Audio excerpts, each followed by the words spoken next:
Shalom saudaraku yang dikasihi dan diberkati Tuhan. Senang sekali dapat menjumpai lagi saudara sekalian melalui misbah doa di pagi hari ini. Pagi hari ini mari kita persiapkan hati dan hidup kita untuk mau datang kepada Tuhan di dalam hadirat-Nya, memujinya, menyembahnya, dan bersyukur kepadanya untuk kasih setia-Nya yang selalu baru tiap pagi. Mari kita mau datang kepada Tuhan di dalam doa.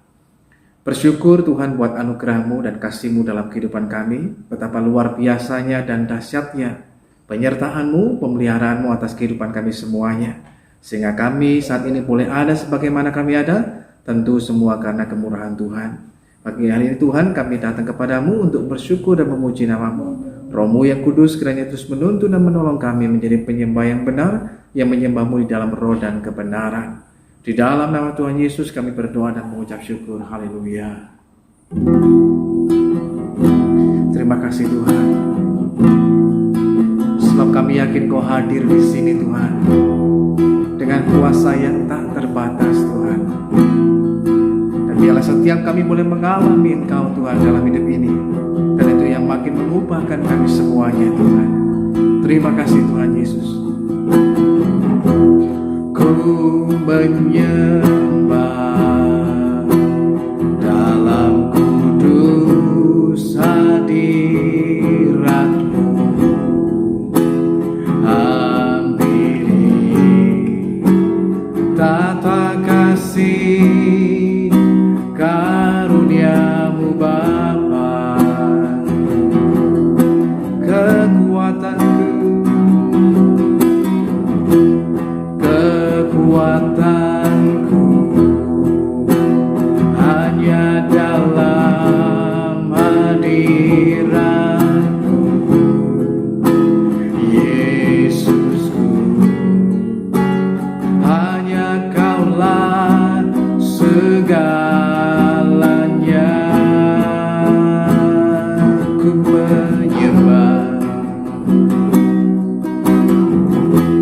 ku menyembah dalam kudus hadirat-Mu, hampiri tata kasih karunia-Mu Bapa,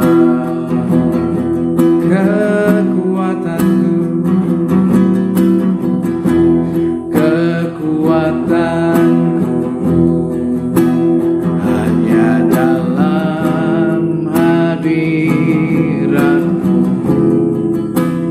Yesusku. Hanya Kaulah segalanya. Ku yakin Kau hadir di sini. Ku rasakan kuasa yang tak terbatas. Ku yakin Kau nyata di sini. Kemenangan terjadi di sini. Ku yakin Kau hadir di sini. Ku rasakan kuasa yang tak terbatas. Ku yakin Kau nyata di sini. Kemenangan terjadi di sini. Ku yakin Kau hadir di sini. Ku rasakan kuasa yang tak terbatas. Ku yakin Kau nyata di sini. Kemenangan terjadi di sini. Pemulihan terjadi di sini. Kesembuhan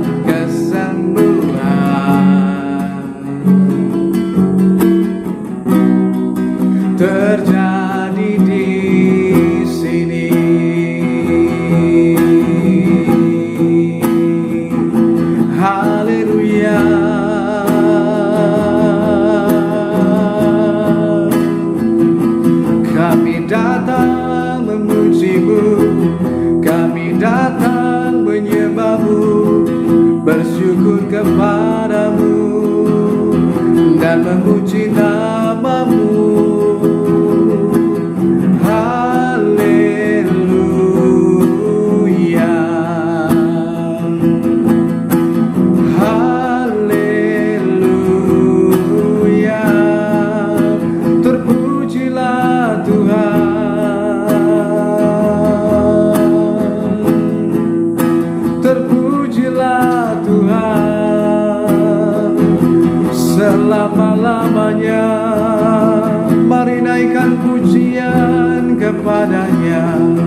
korban syukur di hadapannya, berikan korban syukur bagi Tuhan. Haleluya.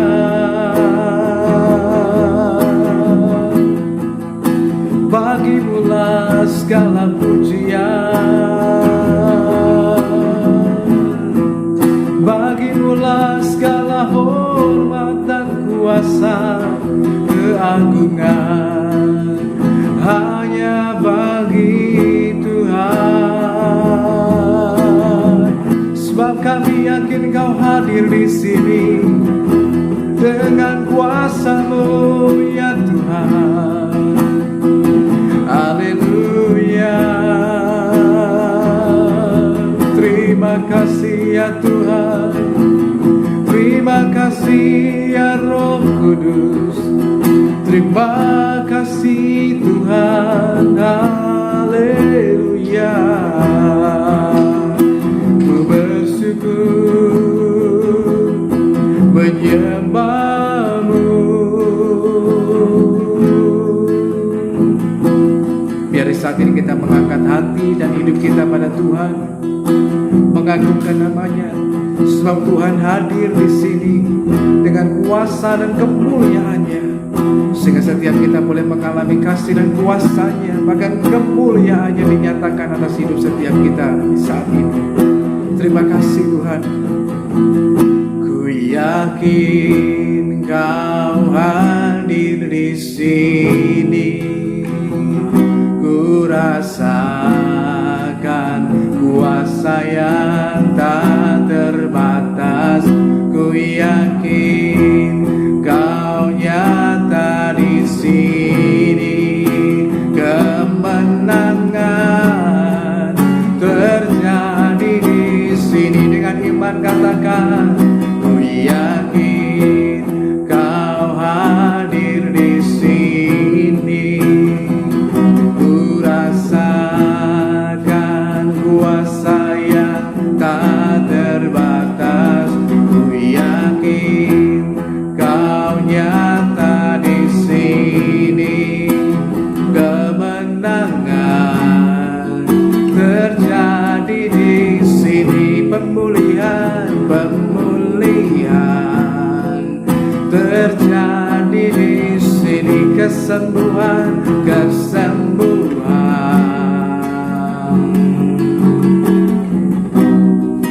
terjadi di sini.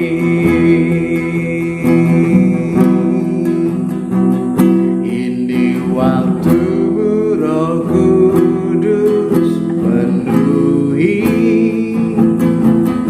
setiap hati yang haus akan-Mu. Ku lakukan perkara yang mustahil setiap hari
setiap hari, bergerak dengan tuntunan ilahi.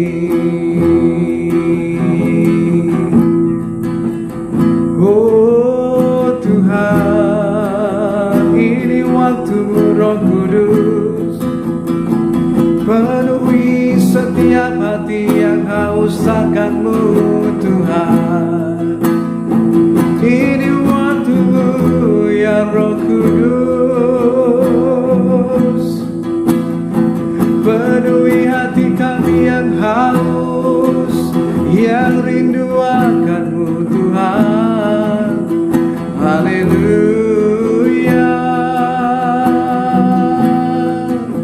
Terima kasih Tuhan,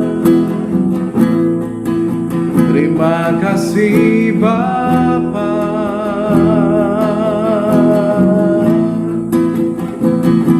Biar kami bergerak di dalam tuntunan-Mu setiap hari Tuhan, berjalan dalam rencana-Mu, dalam anugerah-Mu.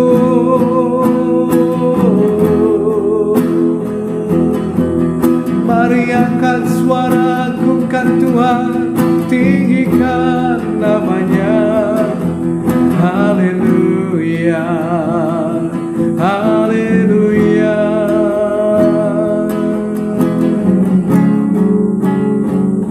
Ini waktu-Mu Roh Kudus, penuhi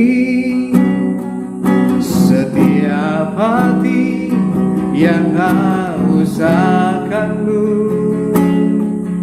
Ku lakukan perkara yang mustahil setiap hari, bergerak dengan ini waktu-Mu Roh Kudus, penuhi setiap hati yang haus akan-Mu.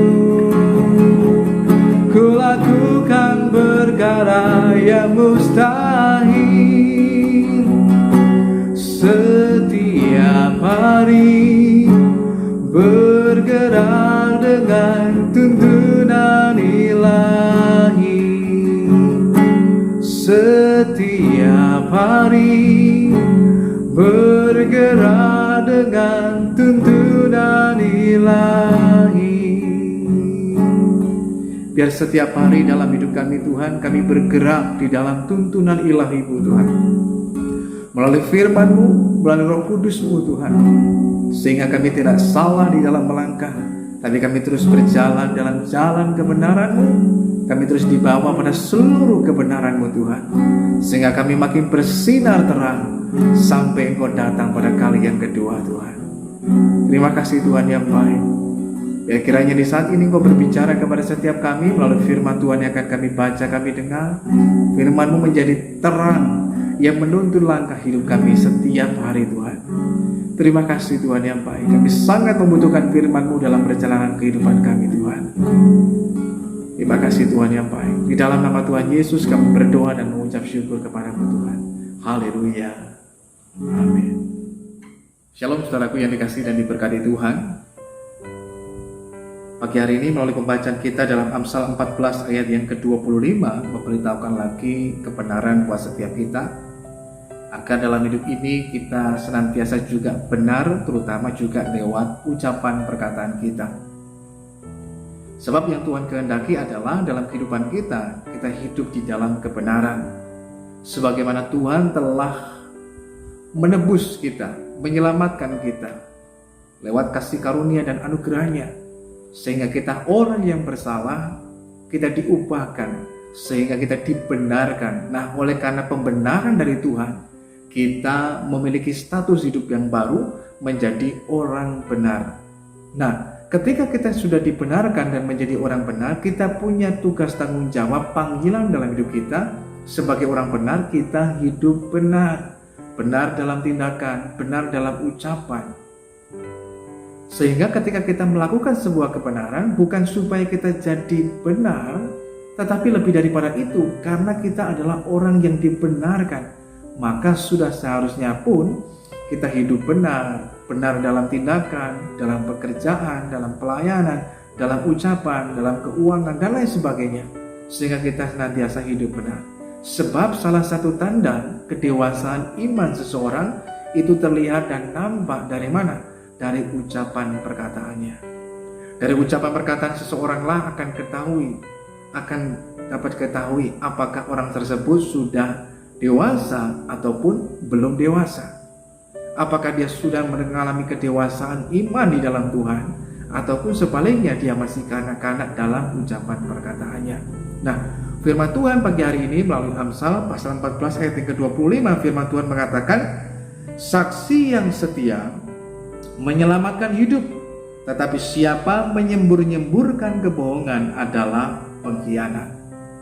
Dalam terjemahan bahasa Indonesia sehari-hari dikatakan, kalau seorang saksi berkata benar, ia menyelamatkan nyawa.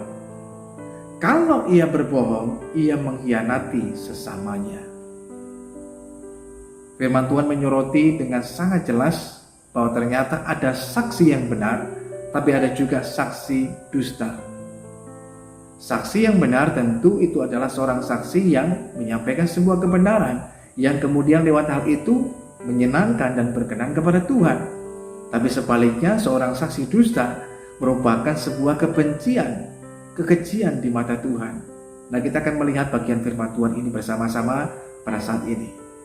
Yang pertama, saudaraku yang dikasihi dan diberkati Tuhan, seorang saksi adalah seorang yang boleh dikatakan seorang yang mengalami atau melihat secara langsung sebuah peristiwa ataupun sebuah kejadian. Sehingga biasanya secara umum kita melihat seorang saksi itu biasanya dimintakan kesaksiannya pada pengadilan. Ada saksi yang memberatkan, ada saksi yang meringankan, tapi juga ada yang menjadikan sebuah saksi kunci yang akan menentukan bahwa duduk perkaranya, bahwa yang benar ini siapa, yang salah siapa, dan bagaimana tentang peristiwa yang sebenarnya yang terjadi. Sebab baik hakim, jaksa penuntut maupun pengacara yang menjadi penasihat hukumnya itu tidak mengetahui dengan pasti-pastinya. Mereka hanya mengandalkan kesaksian dan barang alat bukti yang ada. Tetapi yang menjadi penentu utama adalah saksi kuncinya. Dia akan menyaksikan. Hanya persoalannya tergantung saksinya, apakah dia menyaksikan atau memberitahukan hal yang benar ataupun tidak.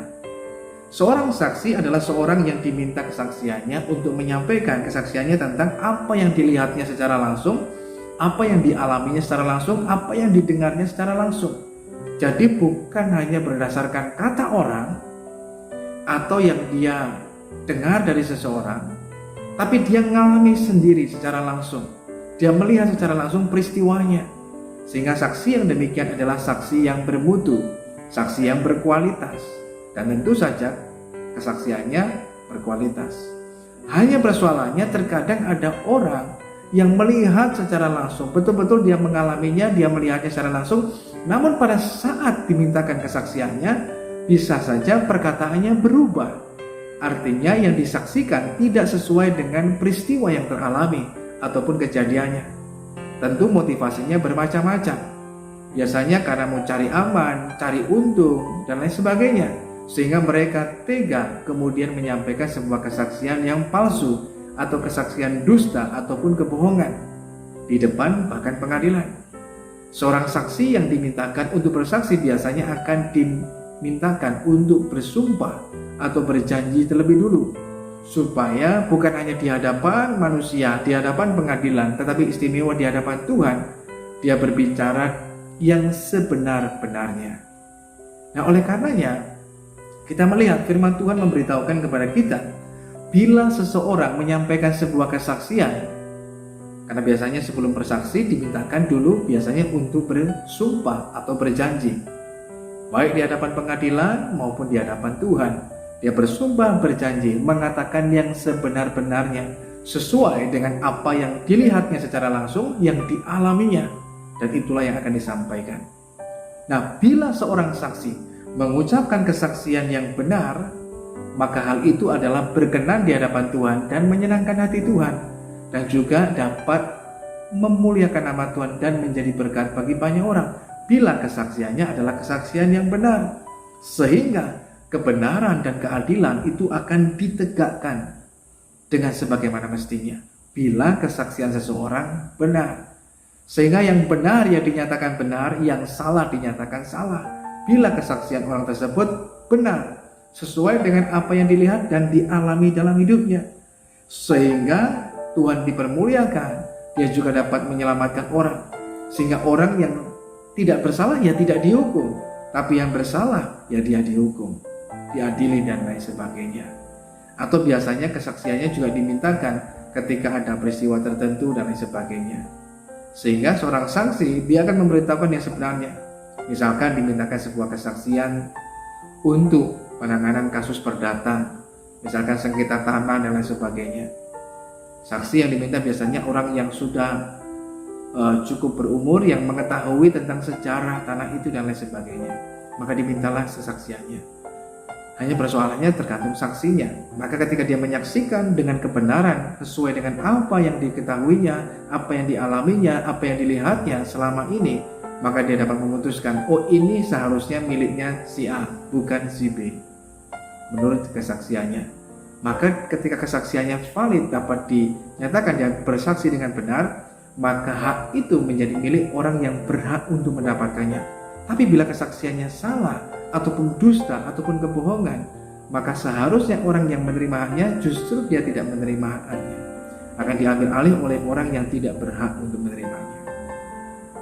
Itu sebabnya betapa pentingnya dalam kehidupan kita untuk menjadi seorang saksi yang benar. Artinya benar di dalam ucapan perkataan kita. Banyak orang kemudian dalam kehidupannya bukan hanya pada waktu peristiwa di pengadilan orang dimintakan untuk bersaksi. Seharusnya juga dalam perjalanan kehidupan kita perlu menjadi orang yang berkata benar. Contohnya dalam praktik hidup kita sehari-hari, baik dalam hidup kita dalam keluarga, ketika kita mungkin berada di tempat kita bekerja, dimanapun kita berada, mengucapkan sebuah kebenaran, benar dalam ucapan. Itulah seorang saksi. Sehingga sebenarnya sebagai orang percaya tidak perlu untuk bersumpah, tidak perlu untuk kemudian, oh sumpah demi Tuhan, demi ini, itu, dan lain sebagainya.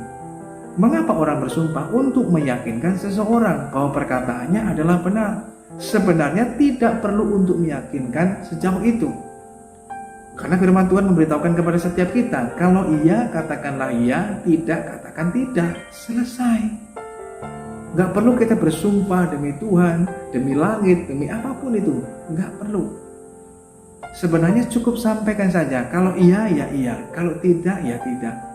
Sesuatu yang sangat jelas, dan itu yang disukai dan berkenan kepada Tuhan. Tuhan tidak mau kita menjadi seorang saksi dusta. Itu sebabnya dalam 10 hukum Tuhan, Tuhan menaruh bagian penting supaya di dalamnya pada bagian yang ke-9 dari 10 hukum itu kita tidak menjadi saksi dusta bagi sesama kita. Mengapa demikian? Kalau seseorang menjadi naik saksi dan menjadi saksi dusta, tujuannya apa? Dia bisa mencelakakan orang lain. Dia bisa membahayakan nyawa orang lain. Dia bisa kemudian membuat orang lain mengalami sesuatu yang tidak seharusnya dialami dalam hidupnya kalau dia bersaksi dusta. Kesaksiannya nggak benar. Nah, terkadang ini teralami. Seperti halnya ketika 2 orang wanita yang datang kepada Salomo untuk meminta keadilan. Mereka memperebutkan seorang bayi yang masih kecil. Yang wanita yang satu berkata, ini anak saya. Yang satunya lagi nggak mau kalah. Mereka saling berebut bayi. Sehingga pada waktu itu Salomo pun sebenarnya secara manusia, kalau boleh dikatakan, dia juga bingung menentukan sebenarnya anaknya siapa ini anak ini. Masing-masing bersikuku, ngotot, ini anaknya, ini anaknya, ini anaknya, ini anakku, ini anakku. Sepertinya sesuatu yang gak akan berakhir. Maka pada waktu itu dengan hikmat ilahi daripada Tuhan, supaya dapat diketahui siapa yang bersaksi dusta, mana yang benar, mana yang gak benar. Supaya yang terjadi, kalau dia salah memutuskan, yang terjadi bisa membahayakan nyawa dari anak itu, tapi juga mengorbankan hak dari wanita yang seharusnya adalah ibunya, yang harusnya memelihara anak itu. Tetapi ketika sengketa itu terjadi, Salomo dengan hikmat ilahi daripada Tuhan, dia berkata, sebenarnya itu bukan sesuatu yang sebenarnya ingin dikerjakan, tapi hanya untuk menyingkapkan kebenaran. Mana yang benar-benar ibunya dan mana yang bukan. Kemudian Salomo mengucapkan sebuah perkataan yang sebenarnya hanya untuk menyingkapkan kebenaran. Salomo berkata, lebih baik daripada berebut anak, penggal saja anak ini, potong jadi dua dan semua mendapatkan bagian yang sama. Salomo sebenarnya tidak berkata yang sesungguhnya demikian untuk memotong anak ini, tetapi tujuannya untuk menyingkapkan yang sesungguhnya, dan ternyata benar. Lewat ucapan itu, kebenaran pun dinyatakan. Wanita yang satu berkata, oke, itu lebih baik supaya kami terima yang adil sama, supaya dapat bagian yang sama. Dia setengah, saya setengah, potong saja anak ini. Mengapa dia berkata demikian? Karena dia bukan ibunya, sehingga dia tega untuk melakukan hal yang sama. Karena dia telah mengalami bagaimana anaknya mati. Dia ingin juga anak orang lain juga mengalami hal yang sama, sehingga dia tega untuk bersaksi dusta. Dia mengatakan ini anak saya, padahal kebenarannya tidak demikian. Tapi seorang ibu yang betul-betul melahirkan anak itu, dan ia adalah ibunya, dia mengatakan, jangan raja, lebih baik biarkan anak ini hidup, biarkan dia yang mengasuhnya daripada anak ini mati. Tapi wanita yang satu berkata, enggak, potong saja, bunuh saja, bagi dua supaya rata, supaya adil. Tapi disitulah Salomo kemudian dengan hikmat Tuhan dapat mengambil keputusan. Oh, ini yang berkata benar, ini yang dusta. Nah, saudara dikasih Tuhan, terkadang dalam kehidupan kita ada banyak orang, termasuk orang percaya, anak-anak Tuhan, masih suka mengucapkan ucapan yang tidak benar, dusta, menyembur-nyemburkan kebohongan, dan lain sebagainya. Tujuannya apa? Cari aman. Misalkan dia berbuat kesalahan di tempat kerja. Namun, ketika atasannya, pimpinannya tanya, siapa yang berbuat kesalahan ini?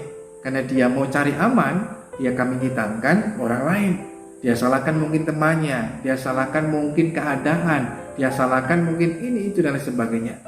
Sehingga orang mulai berbohong untuk menutupi kesalahannya.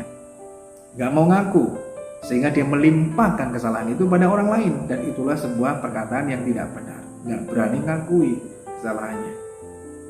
Terkadang juga dalam kehidupan kita juga sama. Kita tidak mengucapkan sebuah kebenaran, kita mengucapkan hal yang tidak benar.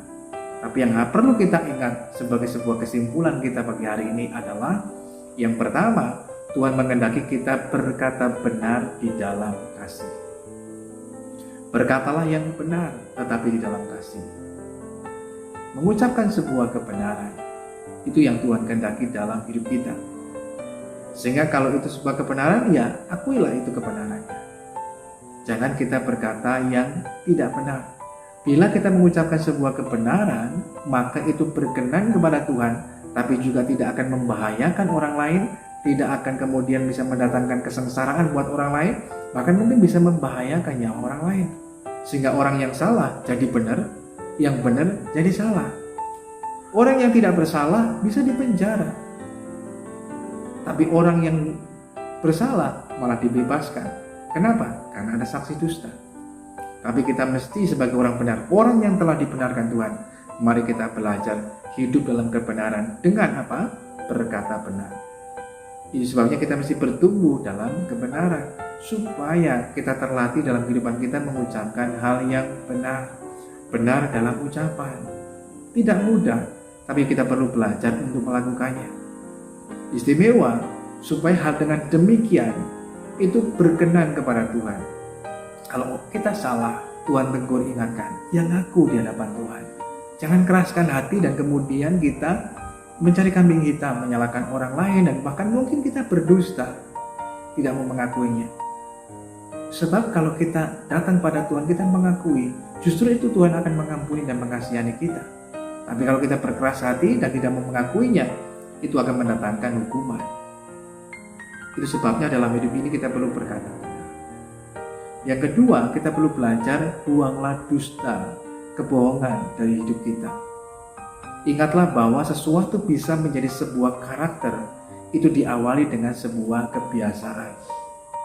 Mungkin kita nggak biasa berdusta, tetapi ketika kita buat kesalahan, untuk kemudian menutupi kesalahan itu kita nggak mau ngaku, kemudian kita berdusta. Untuk menutupi kesalahan berikutnya dengan dusta. Nah, bila tidak diselesaikan, dosa ini akan menghasilkan dosa-dosa yang lainnya lagi. Dan itu bisa membawa kita kepada hal yang lebih jauh lagi. Bahkan itu kemudian akan membentuk karakter dalam hidup kita. Maka dusta, kebohongan adalah karakter hidup kita. Sehingga orang akan kemudian memberikan cap ataupun label pendusta. Sangat tidak berkenan kepada Tuhan dan tentu nggak jadi berkat. Tapi kita perlu belajar buang semuanya itu. Belajar seperti halnya dengan Daud. Ketika berbuat kesalahan, kekeliruan, Tuhan tegur lewat Nabi Nathan. Dia nggak berusaha ngeles ataupun kemudian cari alasan dan menyangkal semua tuduhan-tuduhan itu, tapi dia berkata, aku berdosa pada Tuhan, aku bersalah. Sebuah pengakuan yang tulus dan benar, sehingga itu mengubahkan hidupnya dan dia jadi orang yang berkenan. Oleh karenanya, saudaraku yang dikasihi Tuhan, pagi hari ini mari belajar untuk berkata benar sebagai wujud kasih kita kepada Tuhan, tapi juga kasih kita kepada sesama. Sebab dengan kita berkata benar, itu menunjukkan, membuktikan bahwa memang kita benar-benar mengasihi dan menghormati Tuhan, tapi juga kita mengasihi sesama kita. Bila kita mengasihi sesama kita akan mengucapkan apa yang benar, sehingga nama Tuhan senantiasa dipermuliakan. Mari kita berdatang pada Tuhan. Bersyukur Tuhan buat kasih-Mu, kami telah mendengarkan firman-Mu yang sangat penting dan berharga bagi hidup kami. Kami terus mau belajar untuk berkata benar. Ya di atas ya, tidak di atas tidak. Sekalipun mungkin itu tidak mudah, tapi kami belajar untuk membiasakannya. Sehingga kebenaran menjadi karakter dalam hidup kami. Kami mau membuang dusta, bohong, dan lain sebagainya Tuhan. Tapi kami mau berkata benar. Sebab itu merupakan tanda kami mengasihi Tuhan dan kami mengasihi sesama kami. Roh-Mu yang kudus terus menolong kami untuk kami dapat belajar menghidupi firman-Mu ini dalam perjalanan kehidupan kami. Berkati pagi hari ini kami semua yang boleh mengikuti doa pagi ini, dimanapun saudara berada, biar kiranya kasih dan anugerah Tuhan boleh mengalir dan memberkati kita semuanya. Sehingga setiap kita yang mungkin lemah, kita dikuatkan pagi hari ini. Kita yang mungkin mengalami pergumulan dan kesulitan hidup, kita memperoleh lagi ada hikmat, ada kekuatan, tapi juga ada jalan keluar yang Tuhan sediakan buat setiap kita. Demikian pula akan memberkati setiap kita yang mengalami kelemahan tubuh, sakit penyakit, dipulihkan, disembuhkan di dalam nama Tuhan Yesus, mengalami pertolongan dan campur tangan Tuhan yang hidup. Bahkan iman kita makin hari makin diteguhkan di dalam kebenaran Tuhan, sehingga kita makin bertumbuh di dalam kebenaran. Pagi hari ini kami menyerahkan juga kehidupan kami selanjutnya dalam tangan Tuhan. Kami akan beraktivitas, bekerja, dan lain sebagainya. Kiranya Tuhan terus menuntun, menyertai kami, sehingga kami senantiasa ada dalam penyertaan pemeliharaan Tuhan yang hidup. Terima kasih Tuhan yang baik. Saudaraku yang dikasihi Tuhan, mari arahkan hidup kita pada Tuhan dan terimalah berkat Tuhan. Bila kiranya di saat ini turunlah atas saudara sekalian berkat damai sejahtera dari Allah Bapa, kasih karunia dari Yesus Kristus Tuhan, persekutuan pertolongan Roh Kudus akan terus menolong dan menyertai setiap kita. Tuhan memberkati engkau dan melindungi engkau. Tuhan menyinari engkau dengan wajah-Nya dan memberikan engkau kasih karunia. Tuhan menghadapkan wajah-Nya kepadamu dan memberikan engkau damai sejahtera-Nya. Terimalah berkat Tuhan hanya dalam nama Tuhan Yesus Kristus, Tuhan dan Juru Selamat kita yang hidup. Mulai sekarang ini bahkan sampai Maranatha, Tuhan datang pada kali yang kedua, bahkan sampai selama-lamanya. Haleluya. Amin. Selamat beraktivitas, Tuhan Yesus